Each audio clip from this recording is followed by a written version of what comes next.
Toute l'actualité politique et parlementaire, c'est le journal de 19 h sur Public Sénat. Bonsoir à tous. Voici les titres de ce lundi. Nicolas Sarkozy se raccroche au AAA maintenu aujourd'hui par l'agence Moody's. Les marchés sont restés sans réaction après la dégradation décidée avant le week-end par Standard & Poor's. La France a pu ainsi emprunter plus de 8 milliards d'euros à des taux en baisse. Les collectivités locales s'inquiètent, elles, de difficultés accrues pour investir. Elles aussi, privées pour certaines de leur AAA, se retrouvent sous la surveillance négative des agences de notation.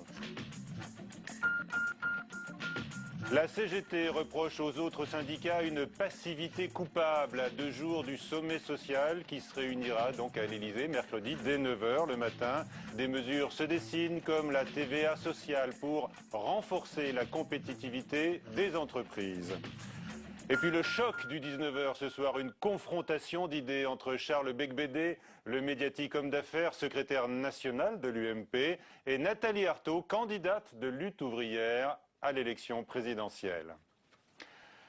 Le répit offert par l'agence Moody's a été bien sûr apprécié par Nicolas Sarkozy, aujourd'hui présent à Madrid pour recevoir la Toison d'Or, la plus haute distinction espagnole pour sa lutte contre le terrorisme d'ETA. Le chef de l'État n'a pas manqué de saluer le AAA que conserve donc à la France l'autre agence anglo-saxonne. On écoute le chef de l'État. Ce ne sont pas les agences de notation qui doivent définir les politiques économiques des pays respectifs. Il faut réagir à ces décisions avec sang-froid, avec recul. Tout juste me permettrez-vous de pointer le manque de sang-froid de tous ceux qui se trouvaient tellement bavards et agités vendredi et qui sont tellement silencieux lundi, en fonction de ce que dit une agence ou de ce que dit pas une autre agence. La politique économique d'un grand pays ne se définit pas par des à-coups. Et ce soir, l'UMP déplore le silence des socialistes sur la décision de Moody's donc de maintenir la note maximale de la France. Notons que François Hollande a déclaré à Cayenne tout à l'heure, où il vient d'arriver, qu'il ne faut pas donner le premier rôle aux agences de notation. Il ne faut pas leur confier le soin de dire ce qui est bon ou mauvais pour la France, a déclaré le candidat socialiste à l'envoyé spécial du journal Le Monde, qui le suit donc lors de sa tournée aux Antilles. Le ministre de la Défense avait ce matin provoqué un tollé au PS en comparant François Hollande au capitaine du paquebot naufragé Costa Concordia. Gérard Longuet a ensuite corrigé son propos, admettant que sa formule n'était pas la meilleure. Une mauvaise saillie selon Laurent Fabius, qui a lâché, invoquant le poète allemand Schiller, contre la bêtise, même les dieux ne peuvent rien. Ignorant la perte du AAA, Standard & Poor's, la bourse de Paris a fini la séance en hausse aujourd'hui de 0,89% et par ailleurs, je vous le disais, la France a pu emprunter à bon compte sur les marchés avec des taux historiquement faibles. Plus de 8 milliards et demi d'euros ont donc été levés à court terme, mais le vrai test aura lieu, dit-on, jeudi, quand le Trésor fera appel au marché pour une somme comparable, mais cette fois sur des échéances à long terme. Les collectivités locales qui pèsent lourd, on le sait, dans les investissements, s'inquiètent, elles, des conséquences de la décision de l'agence Standard & Poor's. Enquête signée Margot Aubriot. Leurs notes aussi pourraient être dégradées. Régions, départements et communes sont maintenant sur la sellette après le décrochage de la note française. La menace plane et déjà Standard & Poor's a mis sous surveillance une trentaine de collectivités européennes. Parmi elles, la région Île-de-France, aujourd'hui AAA, sa note devrait être abaissée dans les prochains jours, de manière totalement mécanique puisque c'est la note du pays qui sert de référence nationale. Nous avons une gestion extrêmement exigeante. Donc oui, c'est un peu injuste, c'est un petit peu le bon élève à qui on dit, à qui on donne 2 heures de colle parce qu'on ne sait jamais. Sauf que c'est quand même un bon élève. Formation professionnelle, transport, lycée, autant de domaines dans lesquels la région investit massivement. Pour y arriver, elle se finance en partie sur les marchés, mais emprunter coûtera bientôt plus cher et deviendra plus difficile. Alors les collectivités territoriales pourraient repousser les grands travaux prévus. Les collectivités locales ne s'endettent en principe que pour financer des investissements. Donc ce qui est menacé, c'est la construction de crèches, la construction d'infrastructures, de routes. Il faudrait que le financement des collectivités locales ne dépende pas des marchés financiers.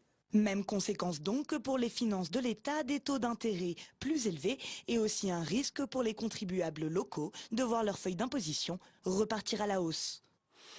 Le fait inédit mérite d'être signalé. Un ministre critique les débuts du quinquennat. Bruno Le Maire, en charge de l'agriculture et du projet à l'UMP, admet dans Libération des échecs et remet en cause les choix initiaux. Et on pense bien sûr au paquet fiscal, dont le fameux bouclier. Nathalie Guillouard. Bruno Le Maire, chargé pour l'UMP du projet 2012, admet dans un entretien dans le quotidien Libération « Il y a eu des vraies réussites, mais aussi des échecs », faisant référence au début du quinquennat de Nicolas Sarkozy. Le bouclier fiscal et la loi TEPA très controversés sont sous-entendus pour le ministre de l'Agriculture, mais pour l'élu UMP parisien Claude Goasguen, la réalité est plus complexe. Je crois que le président n'a pas de mea culpa à faire. Il y a des opérations qui ont été faites, notamment sur le plan fiscal, qui voulaient chercher le pouvoir d'achat, alors qu'on ne savait pas que la situation en 2008 allait se dégrader. Même son de cloche pour Roger Carucci qui rechigne à toute repentance. La situation ne se prête pas du tout aux excuses. Le chef de l'État n'est entre guillemets a lancé un certain nombre d'initiatives qui ont été votées par le Parlement, qui ont été décidées par le gouvernement. Vous nous voyez tous venir dire « Ah ben il y a 4 ans ou il y a 5 ans, on n'avait pas prévu que, donc le chef de l'État, les ministres, le gouvernement, le Premier ministre, tous les parlementaires qui ont voté vont les excuser. » Ça n'a pas de sens. Pour Michel Alliot-Marie, les excuses ne sont pas non plus à l'ordre du jour. L'ancienne ministre parle plutôt de responsabilité. Oui, il y a une responsabilité collective, mais oui aussi, il faut reconnaître à Nicolas Sarkozy et à François Fillon la réalité d'avoir été les premiers à dire « Eh bien, nous allons diminuer les causes de l'endettement de la France ». La balle est désormais dans le camp du candidat président. Récemment, Nicolas Sarkozy laissait entendre qu'il n'y aurait pas de mea culpa de sa part. Dans l'actualité également aujourd'hui, notez-le, Anne Lauvergeon, qui a été à la tête durant quelques années du géant nucléaire français, Areva, évoque des tentatives de déstabilisation venues du plus haut niveau de l'État. Elle a quitté son poste il y a peu de temps. Les deux invités du 19h, donc, pour un débat qui ne pourrait être que très contradictoire, on peut l'imaginer. Nathalie Arthaud, bonsoir. Vous êtes candidate de Lutte ouvrière à la présidentielle et vous pesez un demi-point d'ailleurs dans les sondages, comme quoi tous les candidats anti-système ne profitent pas de la situation. Bah écoutez, je ne sais pas avec qui vous me mélangez, mais sûrement pas, j'espère, avec le Front National, avec lequel nous sommes aux antipodes et que je ne considère absolument pas comme anti-système, parce que le Front National est absolument pas contre l'exploitation, pas contre l'organisation capitaliste de cette économie. J'aurais pu penser aussi nous le sommes. Moi, je suis communiste, effectivement, communiste révolutionnaire. Alors j'aurais pu penser, bien sûr, et j'ai pensé par exemple à Jean-Luc Mélenchon. Mais voilà, même Jean-Luc Mélenchon, vous savez, il a beaucoup expliqué que son modèle en politique, c'était Mitterrand. Jean-Luc Mélenchon est Mitterrandolâtre. Ce n'est absolument pas notre cas. Et donc, je vous le redis, moi, je serai une candidate communiste dans cette élection présidentielle. Face à vous, Charles Becbédé, bonsoir, homme d'affaires, secrétaire national de l'UMP, en charge de la pédagogie de la réforme et qui d'ailleurs a son propre programme, j'ai envie de dire presque présidentiel, puisque c'est impossible, faisons-le. Vous défendez dans cet ouvrage 10 idées simples pour réformer la France. La réforme, donc, il en est question plus que jamais. Nicolas Sarkozy se donne comme priorité, il l'a répété aujourd'hui à Madrid, de retrouver la croissance en renforçant la compétitivité des entreprises. C'est la priorité, Charles Becbédé? Oui, absolument. Il faut absolument que nos entreprises soient plus compétitives pour qu'elles puissent investir, créer des emplois et ainsi stimuler la croissance. Donc il faut agir sur deux fronts. Je dirais les prélèvements qui écrasent les entreprises et qui portent trop sur le travail. Et d'ailleurs, ça peut avoir un impact favorable sur les salaires nets des employés, d'une part. Et puis ensuite sur la flexibilité du travail. Et d'ailleurs, c'était intéressant de lire le communiqué de presse de l'agence Standard & Poor's vendredi soir qui mettait en avant que notre pays a beaucoup trop de rigidité sur son marché du travail. Nathalie Arthaud, résoudre nos problèmes de compétitivité, la priorité? Là, ce que j'ai entendu, c'est qu'il faut encore taper sur les travailleurs. Voilà. Je vous ferai quand même remarquer que les travailleurs, ils ont subi cette crise depuis qu'elle a éclaté. Ils ont perdu leur emploi, Ils ont des fois perdu leur salaire en même temps. Ils ont vu leur pouvoir d'achat stagner, si ce n'est reculer, parce que tous les prix ont augmenté.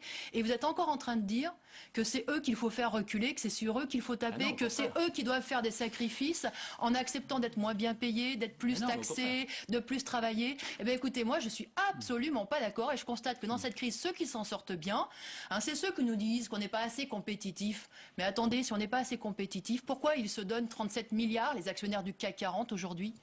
Mais ça, c'est un très bon signe que ça va bien pour eux. Que les grandes entreprises françaises marchent bien, il faut s'en féliciter. Malheureusement, il n'y a pas assez de grandes entreprises françaises. Et puis, les PME françaises souffrent notamment de ce déficit de compétitivité. Et ce qui n'est pas du tout. Et quand je dis il faut améliorer la compétitivité, c'est pour les travailleurs. Ça profitera aux actifs. Ça profitera aux actifs, dont le salaire net augmentera. Ça profitera aux chômeurs parce que le chômage diminuera, donc il y en aura moins. Et effectivement, l'impact éventuel, mais qui me semble assez faible, ce sont les non-actifs. Et ni les salariés, ni les chômeurs dont le nombre va diminuer. Alors, les retraités, mais il ne faut pas oublier que si on a plus de croissance, ça rééquilibrera aussi les comptes sociaux. Donc même les retraités devraient en bénéficier. Qu'est-ce que vous attendez concrètement l'un et l'autre du sommet social donc, de mercredi à l'Élysée? Moi, c'est très simple. Je n'en attends rien, ou en tout cas que des coûts pour les travailleurs. Regardez, quand vous nous expliquez qu'il est bon pour tout le monde que les entreprises fassent des profits, eh bien moi, je ne vois pas pourquoi c'est bon pour le 1 million de chômeurs supplémentaires. En quoi c'est bon pour lui? En quoi c'est bon pour les retraités qui sont de plus en plus pauvres? En quoi c'est bon pour les travailleurs que ces gens-là roulent sur l'or? C'est pas bon pour eux. Moi, ce que je vois, c'est que leur argent, est-ce que s'ils sont riches aujourd'hui à milliards, c'est justement parce qu'ils ont fait reculer toutes les classes populaires. Donc, écoutez, on nous sert toujours cette histoire d'union nationale comme si on était dans un même bateau. Mais moi, je suis pas. Écoutez, on est peut-être dans le même bateau, mais il y en a qui se prélassent sur le pont et il y a des sautiers qui rament aujourd'hui dans la société. Alors, moi, je suis pas d'accord pour que ce soit eux qu'on attaque une fois de plus. Dans votre livre, justement, vous défendez la fortune. Vous dites qu'il faut arrêter de stigmatiser les riches. Oui, absolument, parce qu'on en a besoin. On en a besoin dans un pays moderne, parce qu'ils sont plus susceptibles de créer des richesses, de créer des emplois, et on a besoin de moteurs de l'économie. En ce moment, quand même, vous savez ça. Non mais, il est censé à tour de bras et dans toutes les grandes entreprises, y compris qui sont très riches. Je crois que je n'arriverai pas à vous convaincre. Mais ce qui est sûr, je voulais répondre sur qu'est-ce qu'on attend du sommet social. Peut-être que ce dialogue peut être utile. Est-ce qu'il peut être utile, ce dialogue? Je pense qu'il y a plusieurs points communs possibles. C'est-à-dire pour vous, je veux dire pour vous. On est tous les deux contre le chômage. Au moins, ça met en relief qu'on n'est absolument pas d'accord, et je crois qu'on n'est pas dans le même camp, en fait. On est d'accord aussi, j'ai lu ce que vous dites sur le malaise du monde de l'éducation et l'université. Je suis d'accord aussi, mais on n'est pas d'accord du tout sur les solutions. Alors les solutions, justement. Alors, parmi les solutions que vous préconisez, Charles Beigbeder, il y a notamment l'instauration d'une TVA sociale pour alléger le coût du travail. Nathalie Arthaud, vous êtes professeur d'économie. Il ne peut pas vous faire le procès de ne rien connaître à l'économie, car il considère en France, Charles Beigbeder, que les gens n'ont pas de culture économique. Donc la TVA sociale, vous la défendez dans cet ouvrage. Elle sera au cœur, semble-t-il, de ce sommet de mercredi à l'Élysée. On en parle tout de suite avec Florence Maurice et vous réagissez. Ce devait être un sommet social, ce sera un sommet de crise et c'est Nicolas Sarkozy lui-même qui le dit. La crise impose de nouvelles réformes pour améliorer la compétitivité de la France. Principale mesure, la TVA sociale. Le principe, changer le mode de financement de la sécurité sociale. Il s'agit de baisser le coût du travail en réduisant les cotisations en échange d'une augmentation de la TVA. Le montant de cette augmentation est encore inconnu. Mais les syndicats ne veulent pas en entendre parler. Ils dénoncent une mesure injuste qui pèse surtout sur les petits salaires et ralentit la croissance. D'autres pistes sont envisagées pour aider les entreprises à s'adapter pendant les périodes où l'activité économique diminue. Faciliter le recours au chômage partiel pour éviter les licenciements économiques, améliorer la formation des demandeurs d'emploi pour limiter le chômage de longue durée. Pour connaître le détail de ces mesures, il faudra patienter jusqu'à la fin du mois. Elle devrait être annoncée par Nicolas Sarkozy le 29 janvier à la télévision.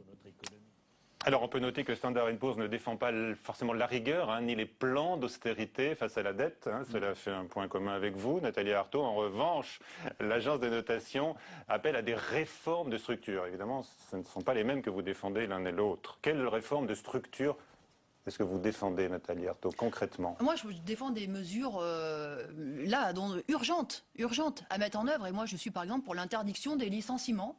dans les entreprises, dans toutes les entreprises. Bah oui, je pense que même si l'activité baisse, il faut conserver les emplois de chacun et leur verser un salaire plein et entier. Interdiction des licenciements. Il y a 1000 chômeurs supplémentaires par jour dans le pays. Il faut quand même mettre un garrot à un moment donné. Charles Becbédé, à propos de cette proposition, il dit que c'est une proposition démagogique, ahurissante. Oui, absolument, parce que vous dites qu'il y a 1000 chômeurs nouveaux par jour, mais ce que vous oubliez de dire, c'est qu'il y a aussi 950 créations d'emplois. Donc, si vous interdisez les licenciements, il n'y aura plus d'embauche. Non, mais vous allez nous faire croire que le chômage a reculé. Vous allez nous faire croire que le chômage a reculé dans le pays. Non, il y a 1 million de chômeurs supplémentaires. Ce n'est pas ce que j'ai dit. Ce que j'ai dit, c'est que vous dites qu'il y a 1000 destructions d'emplois, mais il y a aussi 950 créations d'emplois. Ce qu'il faudrait, c'est qu'il y en ait 1050. J'ai dit qu'il y avait 1000 chômeurs qui allaient à Pôle emploi de plus.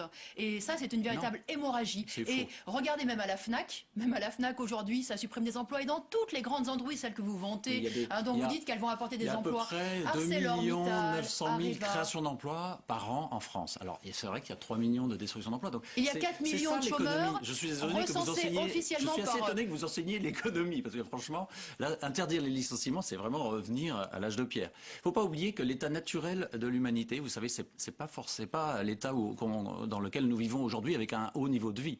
C'est la misère, c'est le dénuement, c'est la pauvreté. Et si ceci n'existe plus, c'est bien grâce à l'économie de marché, grâce au capitalisme que vous pourchassez, évidemment. C'est normal. Bien sûr, je connais votre origine idéologique. L'emploi, c'est le seul droit que les travailleurs ont. Et ils doivent le sauvegarder, se battre bec et ongle pour garder leur emploi. Et moi, je dis que dans cette crise, s'il y a effectivement des ralentissements de la production, eh bien, il faut prendre sur les profits, s'en servir comme d'une variable d'ajustement. Pourquoi on n'utiliserait que les emplois et la vie des travailleurs comme variable d'ajustement? Mais ils ont besoin d'un salaire pour payer toutes leurs factures, pour élever leurs enfants. Les travailleurs, ils ont besoin de tout ça. Donc, pourquoi ne pas prendre dans les profits? Utiliser les profits, bien sûr, sans servir. Et je trouve que ça serait 1000 fois plus légitime, parce que d'ailleurs, c'est de leur responsabilité à eux, cette crise. Si je peux me permettre, je ne vais pas répondre. Le profit, ce n'est qu'un instrument de mesure de la santé d'une entreprise. Et quand il y a des profits, c'est très bien. Oui, non, ils font quand même empêcher. Vous voulez moins les taxer. Laissez-moi dérouler mon raisonnement. Vous voulez moins les taxer. Donc, il faut, bien sûr, il ne faut pas trop taxer les entreprises, ni même les ménages qui gagnent de l'argent, parce que sinon, ils peuvent partir, ou en tout cas, ça les dissuade de créer plus de richesses. Mais je voudrais revenir au sommet social, parce que ça a été dit dans le reportage, c'est très important.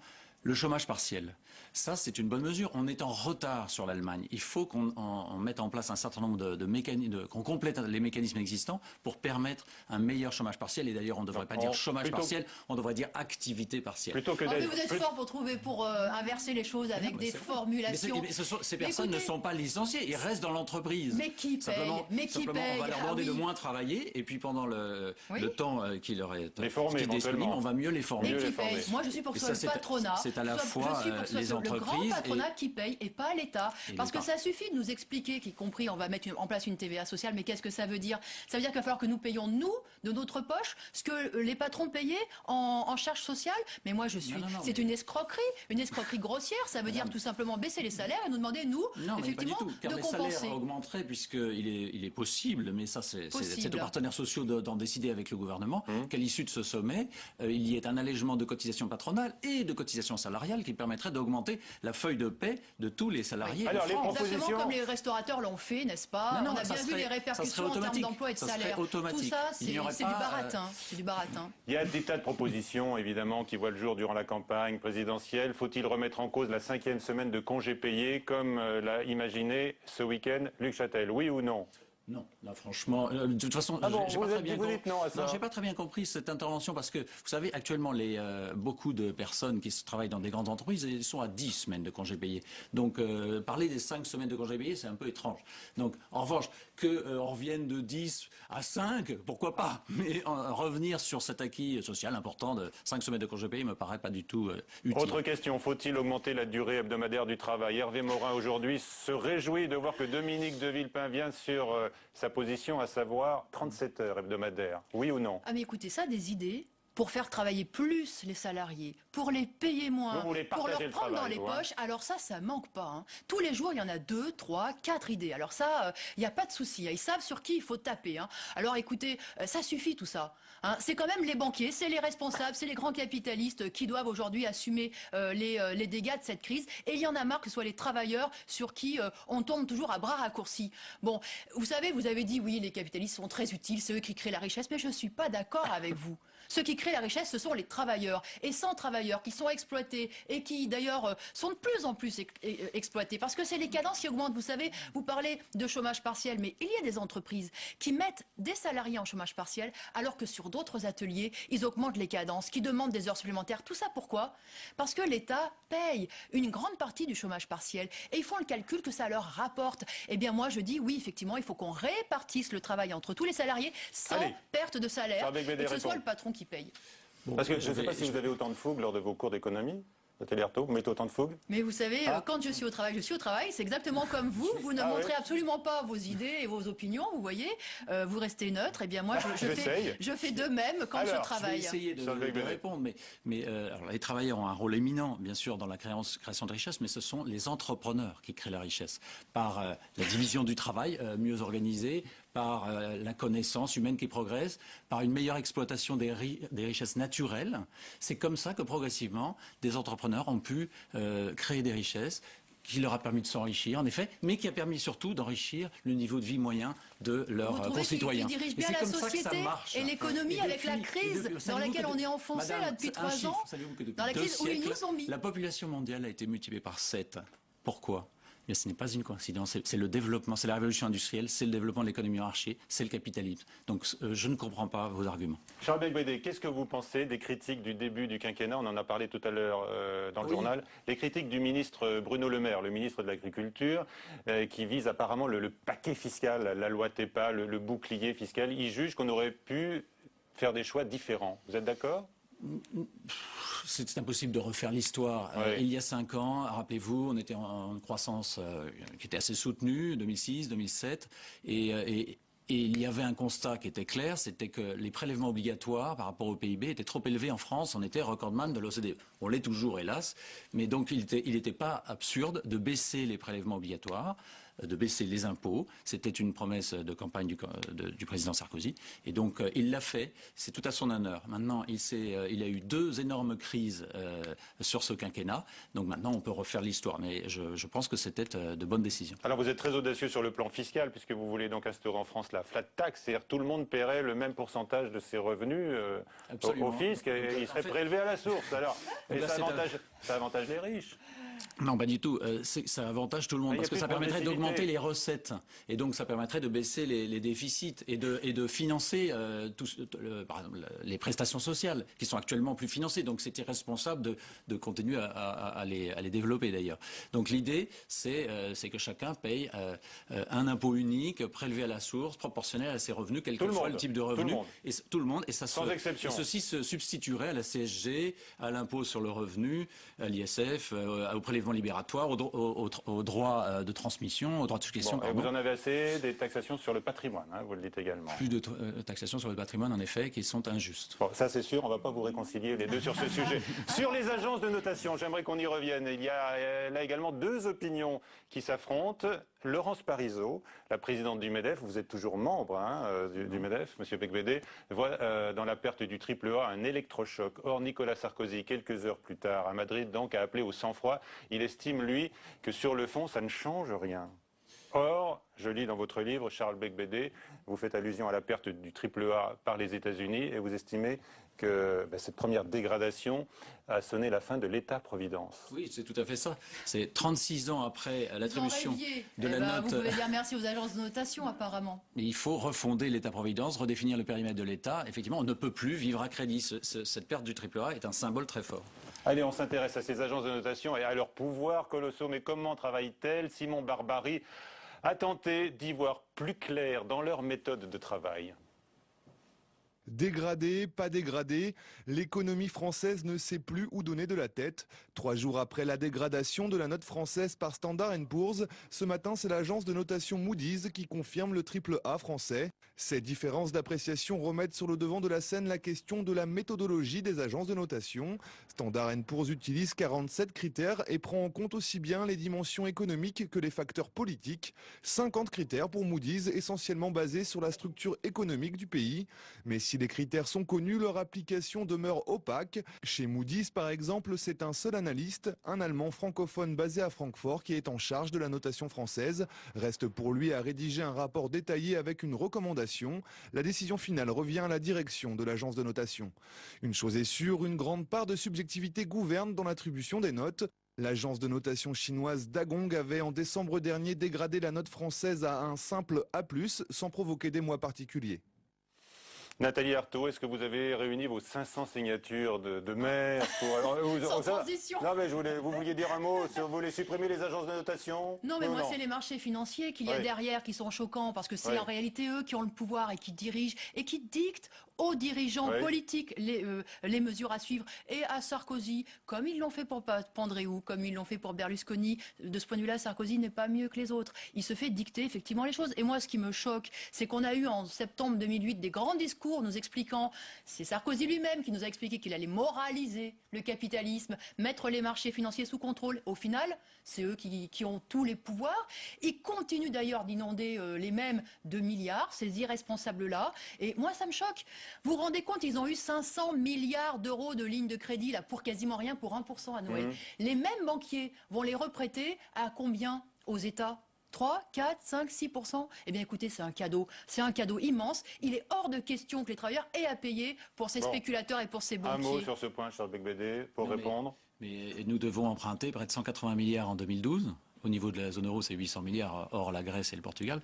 Et donc, il faut convaincre des banquiers, des investisseurs de nous prêter cet argent. Pourquoi et malheureusement, la Banque centrale leur prête à 1% et les États ne disent pas, eh bien vous avez à prêter au même taux, à 1%, aux États. Pourquoi? Ou alors il faut convaincre, ou alors il faut convaincre la Banque centrale de le faire, mais je ne pense pas qu'elle souhaite le faire à un État qui est en déficit aussi important. Pourquoi les banquiers il faut revenir à l'équilibre budgétaire. Ne peuvent pas l'emprunter à 1%? Permettez-moi de finir le déroulement de mon raisonnement. De responsabilité. Ils pourraient au moins ne pas se faire du beurre sur l'argent du beurre. Ce que je voulais dire, c'est qu'il est urgent de revenir à l'équilibre budgétaire au plus vite. Donc les socialistes annoncent 2017, pourquoi pas 2030, on rêve. Donc moi je suis personnellement pour qu'on revienne très vite, dès 2013-2014, à l'équilibre budgétaire. D'accord. Alors, ma question sur les 500 signatures, je peux vous la poser? Bien sûr. Vous les avez? Nous les aurons en temps voulu. Donc nous sommes en bonne voie, nous sommes confiants. Est-ce que vous seriez choqué que Marine Le Pen ne les obtienne pas, elle? Je pense que ce n'est pas un système démocratique. C'est un véritable obstacle. Je ne trouverais pas normal qu'elle ne les ait pas, même si moi, ça ne me fait pas plaisir, effectivement, qu'elle se présente et puis que ses idées, y compris, avancent dans la société. Moi, ce sont des idées que je combats, mais je ne pense pas qu'il y ait une interdiction administrative qui puisse les combattre. Et puis d'ailleurs, si on interdisait les idées de Marine Le Pen, il faudrait aussi interdire celles de Guéant. Celles qui sont au pouvoir aujourd'hui et qui tous les jours, parce que c'est tous les jours quand même, que les acolytes de M. Sarkozy vont fouiller dans les poubelles du Front National pour finalement ressortir exactement les mêmes, les pires... je retiens qu'il est légitime selon vous qu'elle puisse se présenter à l'élection présidentielle. Ça normal, normal, bien sûr. Monsieur Becbédé, alors vous allez être candidat, vous, à l'élection législative dans la 8e circonscription de Paris, c'est-à-dire une grande partie du 12e arrondissement. Une petite partie du 20e arrondissement. Alors vous êtes bienvenu dans le club des parachutés. Ah non, pas du tout, parce que ça fait plusieurs années que je m'implique avec les militants du Parti radical et de l'UMP dans cet arrondissement, dans ces arrondissements, avec des cafés politiques, des bureaux politiques. Des élus locaux qui gagnaient la place. Vous savez, ça c'est les petites phrases. Mais ce qui m'intéresse, c'est les problèmes des citoyens de ces arrondissements et essayer de les aider et de porter au niveau national les enjeux pour résoudre leurs problèmes. Merci. Vous serez peut-être député. Si vous l'êtes, vous ne resterez dans cette situation que peu de temps, puisque vous proposez un CDD aux hommes politiques. Ils passent quelques années, ensuite ils s'en vont. Oui, tout à fait, comme le sénateur Cincinnatus. Voilà, c'est ça, c'est ce que vous proposez dans ce livre. Donc, publié chez Lattès. Merci encore, Madame Arthaud, Monsieur Becbédé, et merci d'avoir dialogué tous les deux ce soir sur le plateau du 19h. À 22h, Sonia Mabrouk, à suivre sur la chaîne parlementaire Assemblée nationale, le Bondi Blog Café. Bonsoir, et à demain dès 18h pour Preuve par 3 avec Jean-Louis Borloo.